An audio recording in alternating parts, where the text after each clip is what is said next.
Presiden tidak puas.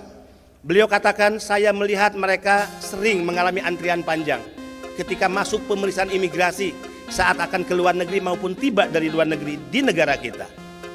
Mereka dikelompokkan sebagai masyarakat umum, padahal mereka orang-orang hebat bagi negara. Selain loan, Presiden memerintahkan dibangun fast track, jalur khusus. Padahal yang menikmati fast track selama ini tertulis di monitor di imigrasi hanya ofisial diplomatik. Orang-orang penting di negara ini, orang-orang terhormat di negara ini, para pejabat tinggi di negara ini. Sekarang tidak hanya orang terhormat, pejabat tinggi, tapi PMI mendapatkan fast track jalur khusus dengan karpet warna biru bertuliskan VVIP, pekerja migran Indonesia. Tidak boleh di adian panjang, sekelas dengan ofisial diplomatik. Ketiga, mereka dibekali sebelum berangkat credential letter.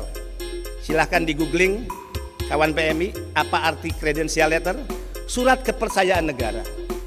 Duta besar, ya, hanya satu orang yang disebut duta besar yang bisa memegang credential letter ketika dia bertugas di luar negeri. Gubernur tidak boleh, anggota DPR ke luar negeri tidak boleh memegang credential letter, kepala daerah tidak bisa, saya pun tidak. Hanya seorang duta besar hingga di usia 78 tahun Republik ini berdiri. Sekarang pekerja migran ke luar negeri diberikan credential letter, surat kepercayaan negara oleh pemerintah Indonesia. Presiden mengatakan dia adalah duta negara, dia adalah wakil negara untuk merebut dalam kompetisi peluang kerja di luar negeri.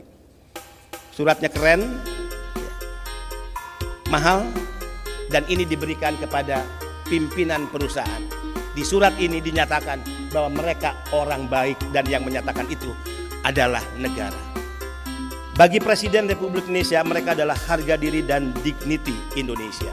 Kita punya comment center 14 tahun sejak BNP 2 TKI, kita sering bermasalah dengan data.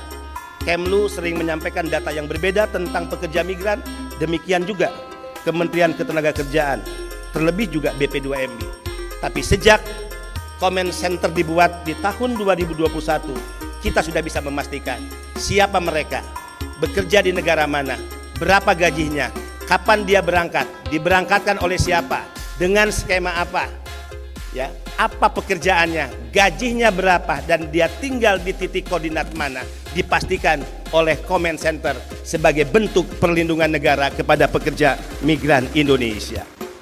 Di comment center ini tercatat 4,7 juta pekerja migran Indonesia. Bagi yang belum tahu berapa orang kita yang sekarang ada di luar negeri, jumlahnya 4,7 juta.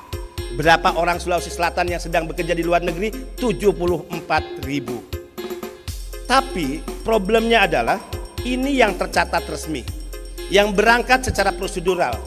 Tapi kalau kita melihat data World Bank dirilis tahun 2017, World Bank sudah mengingatkan, memberikan alarm bahwa ada 9 juta orang Indonesia yang bekerja di luar negeri. Di saat itu kita tracking tahun 2017, ternyata hanya 3.663. Artinya ada 5 juta lebih orang Indonesia yang bekerja di luar negeri yang diduga berangkat secara unprosedural, yang diduga korban tindak pidana perdagangan orang.